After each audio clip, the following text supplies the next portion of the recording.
Sir ये H1B visa पे जो पूरा कवायद शुरू हुई है, बहुत लोग प्रभावित होंगे इससे, क्या कहना है? आपने ट्वीट भी करा था बकायदे आप देखिए, भारत में H1B वीज़ा जो है ज़्यादातर पहले तो समझिए कि H1B वीज़ा जो है 71% इंडियंस को मिलता है।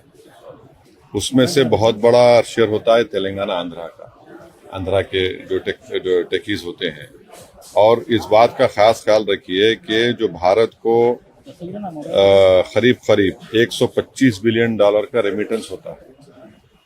अब अगर आइंदा से जिस किसी को भी H1B वीजा मिलेगा और उसके एम्प्लॉयर्स को कहा जाए कि भाई $1 लाख आप जमा करवाइए, तो फिर इसका डायरेक्ट असर हमारे भारत के लोगों को पड़ेगा, नौजवानों को जो बड़ी मेहनत करते हैं और बड़े इदारों में, कॉलेजेस में जाकर अपनी तालीम को मुकम्मल करते हैं, और उसका बुरी तरह असर पड़ेगा।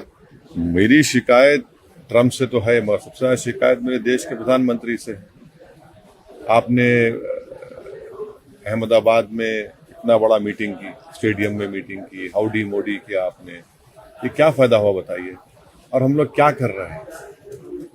मैं कोई पॉलिटिकल पॉइंट स्कोर करना नहीं चाह रहा हूँ, मगर भारत सरकार को और खासतौर से मोदी सरकार को सोचना चाहिए कि ये सब जो पाकिस्तान का मिलिट्री चीफ जाकर खाना खाता है ट्रम्प के साथ, फिर हमारे पड़ोस में हम देखते हैं कि पाकिस्तान और यूएस का ट्रेड एग्रीमेंट हो जाता है, ये सब इससे हो क्या रहा है? और फिर ये अगर इस पर हम कंट्रोल नहीं करेंगे तो फिर नुकसान हमारे इन बच्चों का होगा। और हम ये उम्मीद करते हैं कि हमारे जितने ट्रेड एग्रीमेंट्स, करीब 16 या 18 ट्रेड एग्रीमेंट्स हम डी-डॉलराइजेशन करके रुपीस में दे रहे हैं, वो करने की ज़रूरत है।